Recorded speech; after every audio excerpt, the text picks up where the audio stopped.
Hi Algebra 2, welcome to another great week. I'm really excited about some of the fun we have in store, so I hope you guys are too.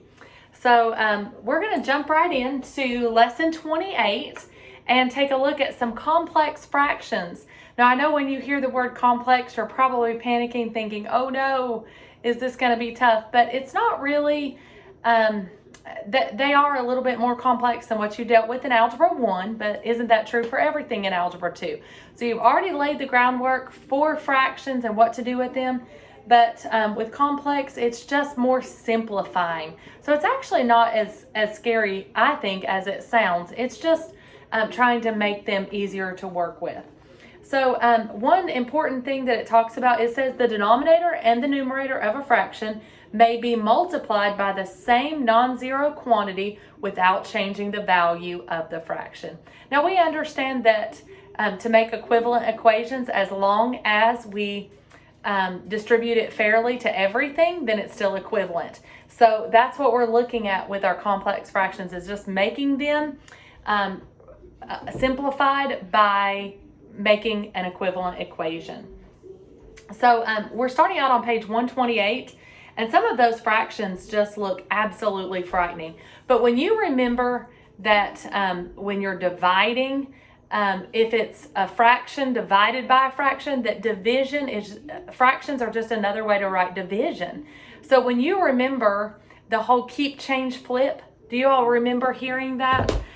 Like if I have 1/2 divided by 1/2. Well, when you look at that, it's intimidating because you think, oh, it's a fraction and I'm dividing another fraction. But really, division is just multiplying by its reciprocal. So if you remember, keep, change, flip. You keep the first one the same, you change the second from division to multiplication, and you flip it, meaning you multiply it by its reciprocal, 2/1. Well, 1/2 divided by 1/2 is actually 1/1, or just 1, right? So I'm saying if I have a half, I'm dividing it in half, then I have 1 to share, right? So 1/2 divided by 1/2 is 1.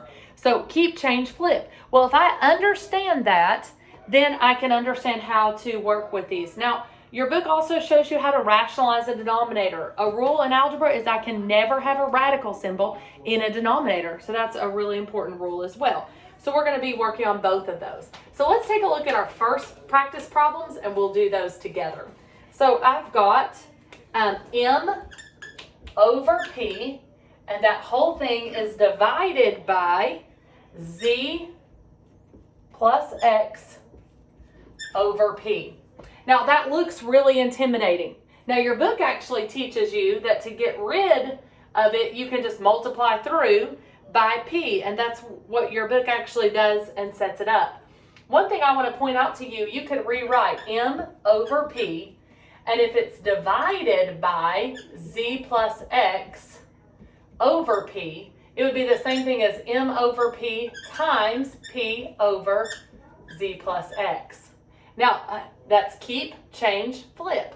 So the p's cancel, and it just leaves me with m over z plus x. Isn't that so much nicer than what we first saw? Look, it was complex, and it came out to something quite easy. Now, your book is actually teaching you that you could just distribute a p.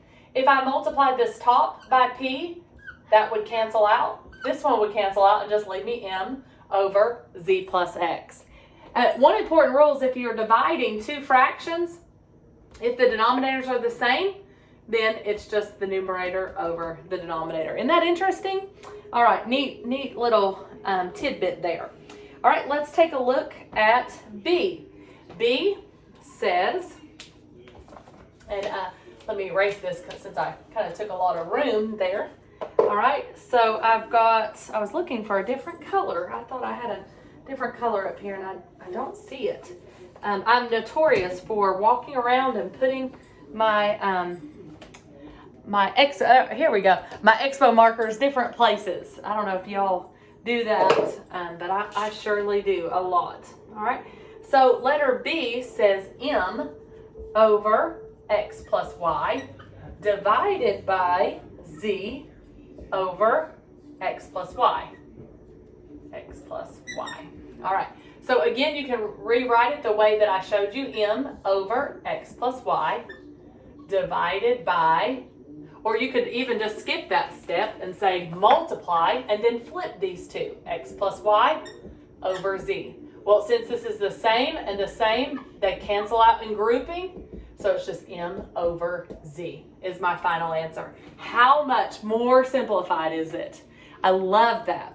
So there's something for me that's actually very satisfying with these complex ones when they simplify so nicely.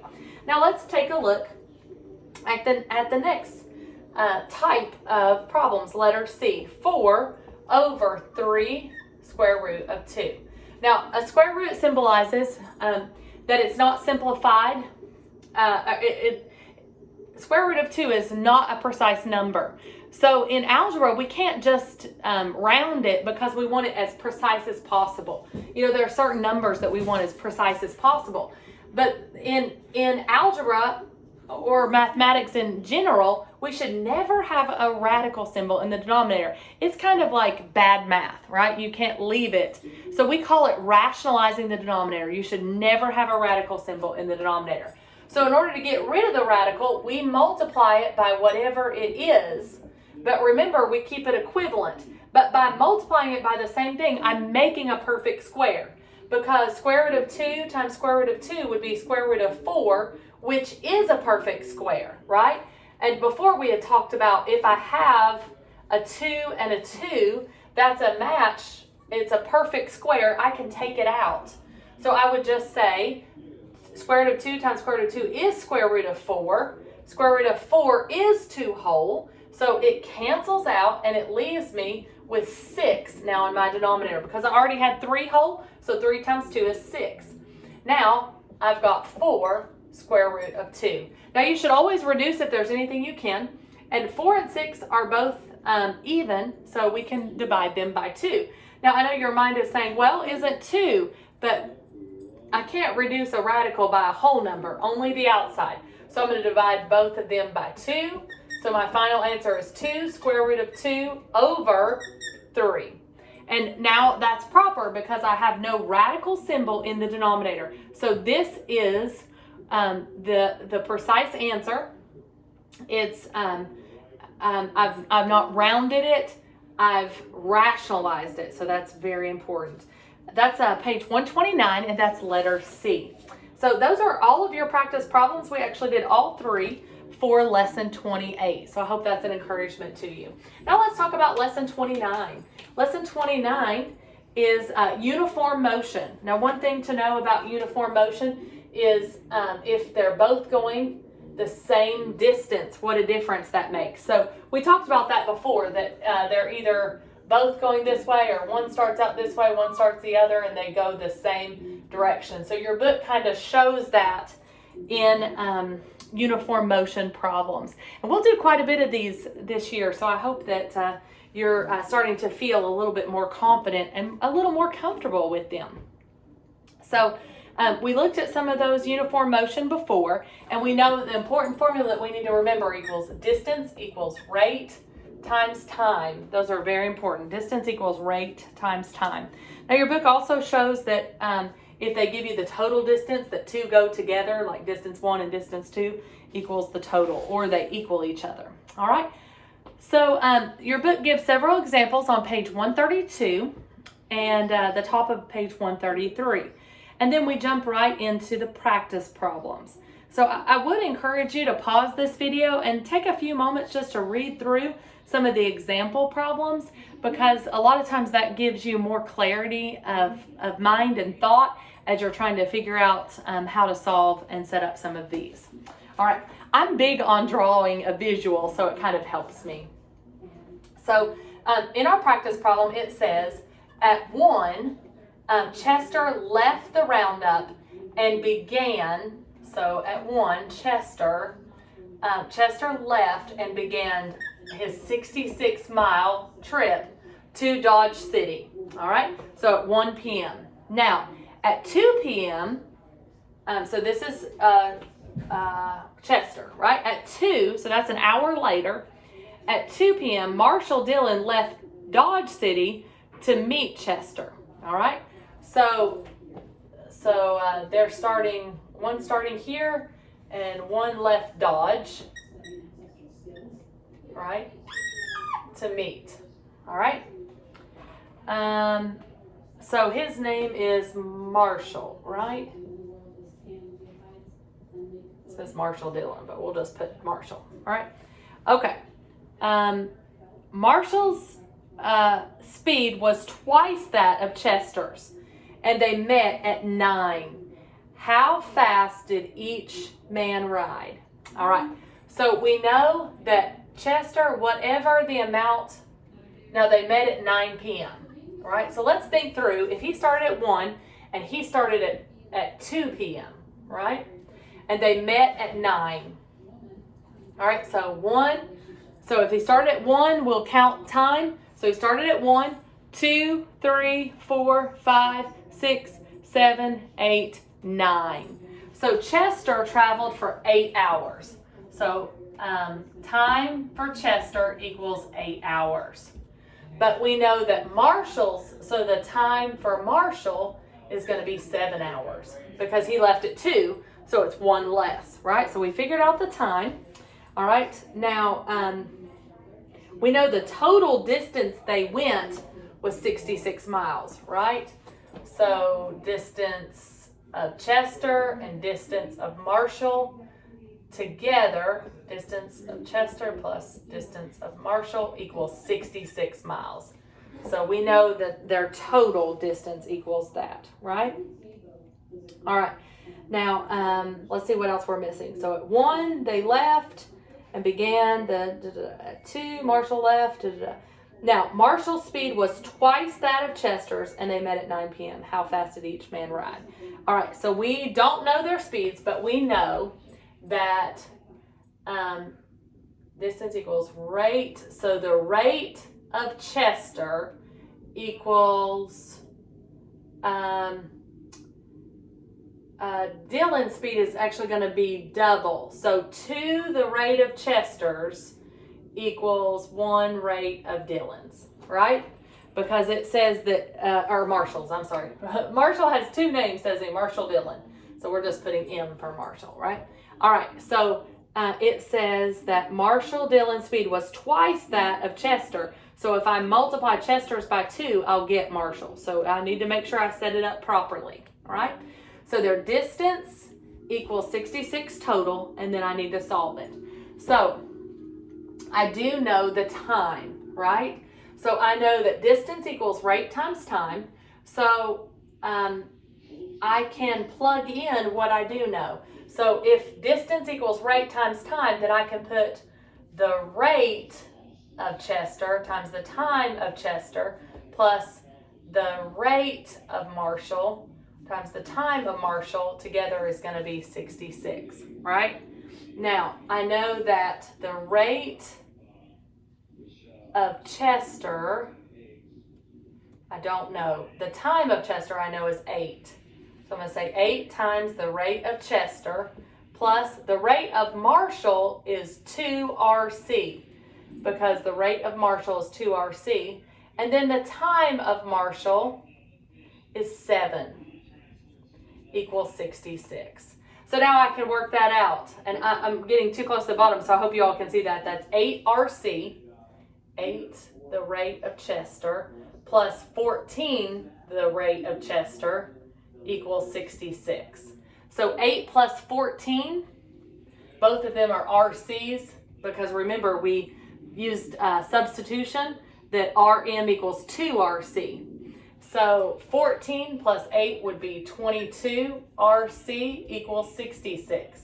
So if I divide through by 22, the rate of Chester equals 3 miles per hour. Ooh, wasn't going very fast, was he? So if the rate of Chester was 3 miles per hour, I plug that in. 3 times 2, 2 times 3 equals 6 equals the rate of Marshall, 6 miles per hour.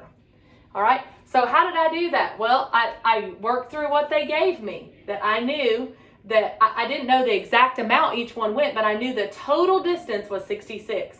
So I knew the distance together had to be 66, and then I knew distance equals rate times time, so I plugged in the rate and time of each one to add together, because if distance equals rate times time, then rate and time I can substitute in for distance. So I actually use substitution 2 times here, and then I use substitution here for the rate of Marshall. So I actually used substitution 3 times, didn't I?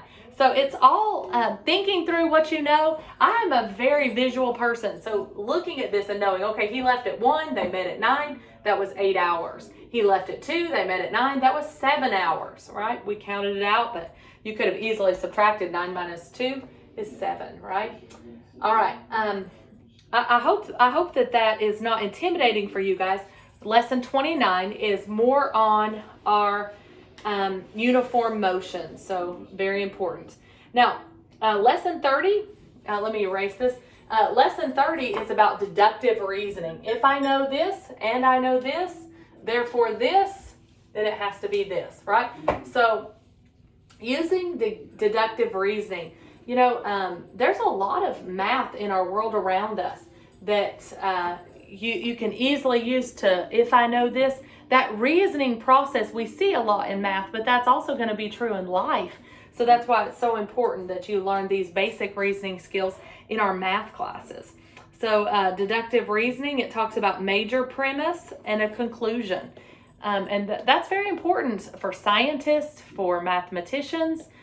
There's so much that if this is true for this, then, you know, think about being able to put someone on the moon. How much math was required to do that, to think about our orbit and what's, you know, the speed that it needs to be. And there's just so much math in our world around us, so extremely important. All right, and then if-then statements. If a square, then, if it is a square, then we know that the sides have to be the same. So if-then statements, all right? Then it talks a little bit about Euclid, and very interesting facts on page 135. And I would encourage you in your spare time to take a few moments, pause this video, and read through 30.b, because you know, sometimes if you don't understand the why, it can really affect things later. So it's interesting to see that maybe some of the math that you're thinking that we do, maybe you're thinking, did they just invent this in 2000? Or but they're actually talking about the classical period of ancient Greece from about 600 BC to 300 BC. So we're talking a very, very long time ago. Greek mathematicians that came up with the Pythagorean theorem. Pythagoras was a Greek who was believed to be born on the Isle of Samos. So there's a lot of neat things approximately around the time of 525 BC. So I would challenge you to read that information. And then your book talks to you about axioms and postulates, theorems, definitions, names. All of these are bold-faced words. And you need to have an understanding and a concept of why we use them and why they're so important. Because these are truths that have not just something that's modern math. It's from extremely early in time and just over and over, you know, thinking through, if this is a right triangle, then the hypotenuse always has to be a squared plus b squared equals c squared. So, but what about if it was? Nope, it's still true, right? So isn't it great that they have been tried and true? Your parents learned them in high school, and now you're learning them. But we're not just talking about the last couple of decades or the last couple of centuries. We're talking thousands of years. So that's really exciting. All right. So your book talks to you about postulates, about straight lines. All right angles are congruent. And you're going to use a lot of these postulates and theorems when you step into geometry, when you have to do proofs. And you have to say, if I know this and I need to prove this, what truths can I use to substantiate my claim? Is this fact? Is this truth? And that's very important in a world around us that truth seems relative truth is not. There is absolute truth, and I believe that comes from our Creator and our God. So I think that's very important. Now your book talks about vertical angles, and vertical angles are anytime you have intersecting lines, they're opposite each other. So those are vertical lines. Now your book also talks to you about if you have two parallel lines and they'll mark it with arrows, and then you have a diagonal that cuts down in, there's something very interesting formed. They're called corresponding angles. So let's say that this were 110, then that would make this 70, right? Because it's a straight line. But also, this has to be 110 because they're vertical angles. This is a vertical angle with this. That would make it 70. But there are some interesting corresponding angles that are formed, and we call that alternate exterior. This is 110, therefore this is 110 because they alternate exterior. Alternate exterior is 70. You can also have alternate interior, 70, or alternate interior, 110. But notice you also have vertical here and here, so they're still true. Now you can also have corresponding parts where this is the top left, top right, bottom right, bottom right. So isn't that interesting? There's multiple ways you can prove what each angle is based on corresponding angles and vertical angles. So your book shows you alternate interior, alternate exterior on page 137 and 138. And they call this line that cuts down through parallel lines a transversal. So that's very important for you to know and to understand. Also, your book reminds you that there's always 180 degrees in every triangle, and we practice that a lot, don't we? Don't forget that there's also always 180 degrees in a straight line. So if you have an angle like this, and this is 130 degrees, then this has to be 50 because together they make 180. So your book is pointing that out to you. On page 139, it says, are the following following arguments valid? Why? All dogs have 3 legs. Henry is a dog. Henry has 3 legs. All right. Would that be a valid argument? Well, it's not saying that they can't have 4, right? But all dogs have 3 legs. You need to think through. If one way to prove that something is not true is you would have a counterexample, right? It's a reasoning process. So we know that if they've said this and then this, then we have to look at the arguments. So the arguments are 1 and 2, the premises. All dogs have 3 legs, and then this is a dog. So number 3, is the conclusion true? So I think it's very important to think through that, you would point out, well, this dog doesn't have 3 legs. Like there might be a dog in the world that only has 2 and maybe uses I actually saw something one time where a dog, something had happened and it had some kind of wheels and a pulley and it would pull itself, through that way. So you're looking for a counterexample that would make that not true. So anyway, all right. All scholars are poor. Rita is poor. Therefore, the conclusion, Rita is a scholar. Well, is the definition to be a scholar that you have to be poor? So you're looking for a counterexample there. So, all right. Obviously, some very poor arguments. But unfortunately, you all are going to experience a lot of poor arguments. And it's easy if we see it on the internet or hear it on the news that we might think, well, is that true? But you need to process through. Are their statements true? Is their conclusion true? Have they researched all of it well? So that's very important. All right, the last lesson that you're going to look at this week is lesson 31, negative reciprocals. Now, we know what a reciprocal is. Like if I have 1/2, the reciprocal of that is just the flip. It would be 2 over 1, right? Reciprocal. Well, the negative reciprocal just means that it's going to change signs. So if I have like the number 4, well, any whole number is considered over 1. So the reciprocal of it would be 1/4, but the negative reciprocal would be the negative flip, the opposite.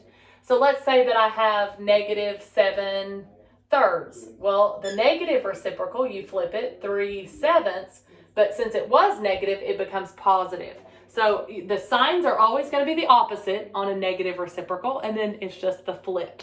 So your book is showing you that. Now, we know that all parallel lines, so if two lines are parallel, then they have the same slope, right? But if two lines are perpendicular to each other, meaning that they intersect each other at exactly 90 degrees, then their slope is the negative reciprocal, meaning it's the opposite. So one's positive, one's negative, and then they're the exact flip of each other. So that's important as well to know the slopes of lines. Very important. And then your book is talking to you about interior and exterior angles. So that's really important. If I know that all three angles on the inside would be 180 degrees, but also to know that if this continues to extend out from the triangle, if I know what this is a straight line. So, thinking through that, but also this angle would be the same as this, and you would be able to figure out more details of that. All right, look at your practice on page 143. Write the equation of a line that is perpendicular to y equals 1/4 x minus 2 and passes through 1, 2. So what we need to remember is that parallel lines have the same slope and perpendicular have the negative reciprocal. So it gave us the equation y equals 1/4 x minus 2. The only information I need out of that is the slope. So if this line, now I can go ahead and draw it, but I don't need to. But if it's -2 and the slope is up 1, 1, 2, 3, 4, up 1 over 4, the line goes like this. I'm just wanting you to get a visual picture. But when you're solving this at home, you don't need to graph it first. The only information I need out of that is if this slope is 1/4, then the perpendicular line is going to be the negative flip. So that new slope is going to be -4. You can write 4 over 1, but it's the flip and the opposite. So it's just -4. Now, my best friend in algebra is y equals mx plus b. I know my new equation is going to have the slope of -4, and it told me that it passes through the point 1, 2.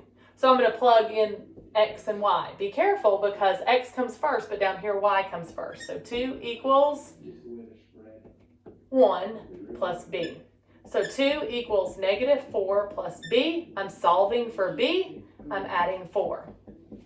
So b equals 6.